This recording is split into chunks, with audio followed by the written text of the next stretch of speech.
New details emerging right now about the firing of the State Department's Inspector General, Steve Linick. Just a little while ago, President Trump told reporters the Secretary of State, Mike Pompeo, himself asked for Linick's firing. CNN has learned Linick was investigating Pompeo's role in speeding up a multi-billion-dollar arms sale to Saudi Arabia, and Pompeo was refusing to cooperate. Here's what the president just said.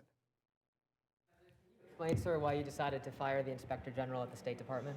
Yeah, I don't know him at all. I never even heard of him, but I was asked to by the State Department, by Mike. So I don't know him, never heard of him, but they asked me to terminate him. I have the absolute right as president to terminate. I said, who appointed him? And they said, President Obama. I said, look, I'll terminate him. I was happy to do it. Mike requested that I do it.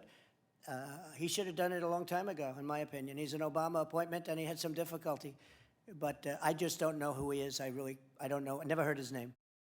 All right, let's bring in our national security reporter, Kylie Atwood, and our chief political correspondent, Dana Bash. Kylie, first of all, what are you learning? Walk us through the allegations, and they're simply allegations, nothing proven so far, the allegations against Secretary Pompeo. Yeah, so we're being told right now that Secretary Pompeo refused to sit down for an interview with the State Department Inspector General as part of an investigation that they were doing into the Trump administration and Secretary Pompeo's position to declare an emergency last year, which then prompted the fast track of an $8 billion arms sale to Saudi Arabia. Now, that in doing so, they went around Congress because Congress had put a hold on those arms sales as a result of the Jamal Khashoggi murder. So that is part of what is being looked at here by these Democrats in the Senate and the House, who are wondering precisely why Secretary Pompeo recommended that President Trump fire the Inspector General, Steve Linick. Now, there's another allegation that the Inspector General is also looking into some of the personal tasks that Secretary Pompeo asked a political appointee to do. So this is all part of the puzzle that they are trying to figure out right now. It seems, Dana, that what the president has done in this particular case is pretty much in line with what we've seen him do over the past 3 years plus, isn't it? It is 3 years. I mean, Wolf, we were just looking at it. How about the last month? It's really remarkable. And we've said so many times during the Trump years that this is not normal.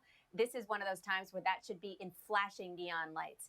It is not normal for a president of the United States to fire any inspector general, never mind 4 inspectors general within the span of about 4 to 5 weeks, which is what we have seen here. The first couple seemed pretty clear. It was retribution for impeachment. I was talking to a source on Capitol Hill just before coming on.